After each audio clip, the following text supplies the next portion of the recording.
बिस्मिल्लाहिर्रहमानिर्रहीम।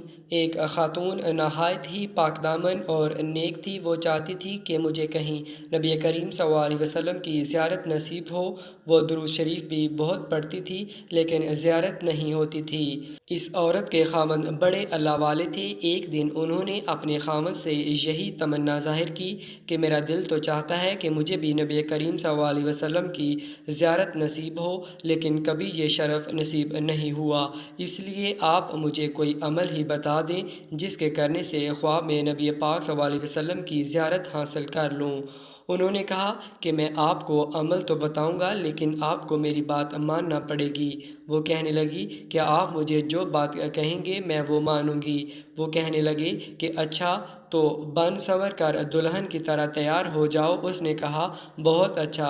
चुनाचा इसने गुस्ल किया, दुल्हन वाले कपड़े पहने, मेकअप किया, जेवर पहने और दुल्हन की तरह बन संवर कर बैठ गई। जब वो दुल्हन की तरफ बन संवर कर बैठ गई तो वो साहिब इनके बाई के घर चले गए और जाकर इनसे कहा कि देखो मेरी कितनी उम्र हो चुकी है और अपनी बहन को देखो कि वो क्या बन कर बैठी हुई है।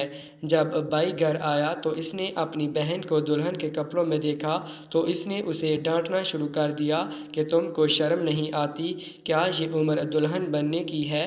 तुम्हारे बाल सफ़ेद हो चुके हैं, तुम्हारी कमर सीधी नहीं होती और 20 साल की लड़की बनकर बैठी हुई है।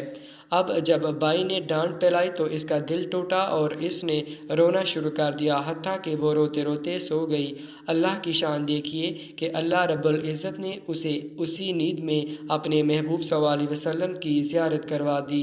वो ज़ियारत करने के बाद बड़ी खुश हुई लेकिन अपने खामद से पूछने लगी कि आपने वो अमल बताया नहीं जो आपने कहा था और मुझे ज़ियारत तो वैसे ही हो गई। वो कहने लगे अल्लाह की बंदी, यही अमल था, क्योंकि मैंने तेरी ज़िंदगी पर गौर किया, मुझे तेरे अंदर हर नेकी नज़र आई, तेरी ज़िंदगी शरीयत और सुन्नत के मुताबिक नज़र आई। अलबत्ता मैंने ये महसूस किया कि मैं चूँकि आपसे प्यार और मोहब्बत की ज़िंदगी गुजारता हूँ इसलिए आपका कभी दिल नहीं टूटा। इस वजह से मैंने सोचा जब आपका दिल टूटेगा तो अल्लाह ताला की रहमत उतरेगी और आपकी तमन्ना को पूरा कर दिया जाएगा। इसलिए तूने एक तरफ आपको दुल्हन की तरह बन कर संवर कर बैठने को कहा और दूसरी तरफ आपके भाई को बुला कर ले आया। इसने आकर आपको डांट फैलाई जिसकी वजह से आपका दिल टूटा और अल्लाह रब्बुल इज़्ज़त की ऐसी रहमत उतरी कि इसने आपको अपने महबूब सल्लल्लाहु अलैहि वसल्लम की ज़ियारत करवा दी।